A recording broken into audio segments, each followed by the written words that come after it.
So if you only take away one species out of this entire video, if you only recognize one species, please let it be bush honeysuckle, the next on our list here. So bush honeysuckle, or Lonicera maackii, most likely Amur honeysuckle. So Amur honeysuckle is a one type of bush honeysuckle, but it's the most commonly found bush honeysuckle. So this species is the most destructive invasive species in the St. Louis region. And I'm sure, I mean, I'm over here in my hometown of Washington, Missouri, and it is just, it's everywhere. It's completely infesting our neighborhoods, our parks, everywhere. So this was introduced from Asia for landscaping. So invasions are often concentrated in urban areas.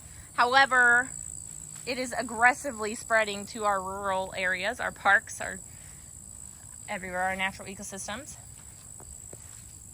So it forms this thick understory that completely limits the sunlight to our native species. And the leaves turn green early, way before our native species. So that gives it the competitive advantage. It is able to soak up more sunlight and take over areas and outcompete with our natives. So the leaves also remain later into the fall. So again, this just gives it that competitive advantage. So you can see all these little red berries. Well, the red berries of the bush honeysuckle are essentially junk food for our migrating birds. So they lack the nutrients that are needed for these long flights for the migratory birds, in comparison to our native shrubs, which provide the adequate nutrition as well as provide adequate habitat for our wildlife. So overall, this is just, this is the worst. I mean, like I said, if it's early spring and you see green and you're like, oh my gosh, I'm so excited that it's turning to summer. Well, don't get excited, because that green you're seeing is literally just all this non-native, horrible, invasive species. So you can see that it creates, again, these dense understory areas. There are these dense shrubs that have this like upright, you can see it's kind of like reaching out, almost like arms. So it has this like upright reaching form to it. It also has, you see, it has these opposite leaves, and it gets these pairs of red berries. They're reddish, orangish berries at the base of the leaves here. Another way to ID it, let's see if I can show you. I don't have anything to break it easily. Let's see here. You can't really tell. So bush honeysuckle does have hollow stems. So that's another way, if you're not for sure. I mean, you can kind of tell. It does have hollow stems. Here we go. So you can kind of see that it has hollow stems, which is another way to differentiate it from our native shrubs. But I think the best way to tell is, I mean, what is turning green earliest on and lasting green the longest is another way. That's probably the best way to differentiate it from the non-expert side of things.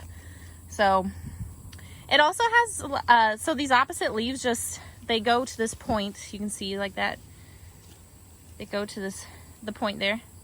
And they have this like clean, I describe it as like a clean look to them.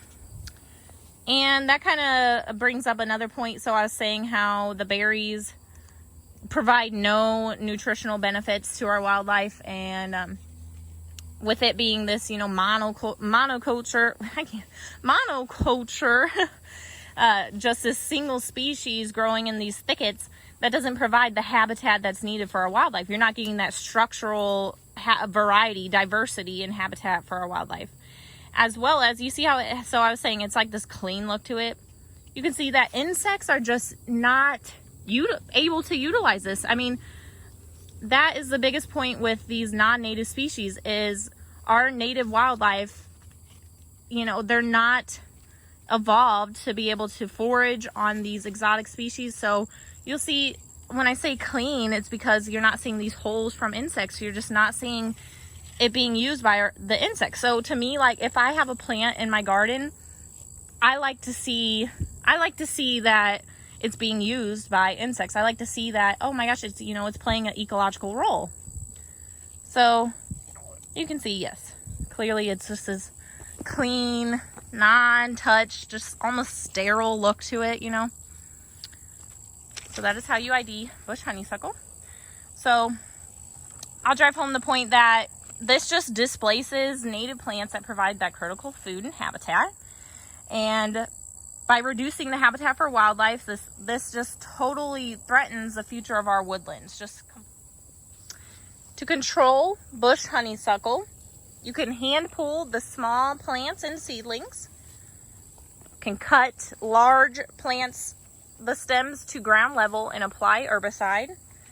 And the biggest thing is just to continuously manage it. I mean, it's going to take years to completely control large infestations, but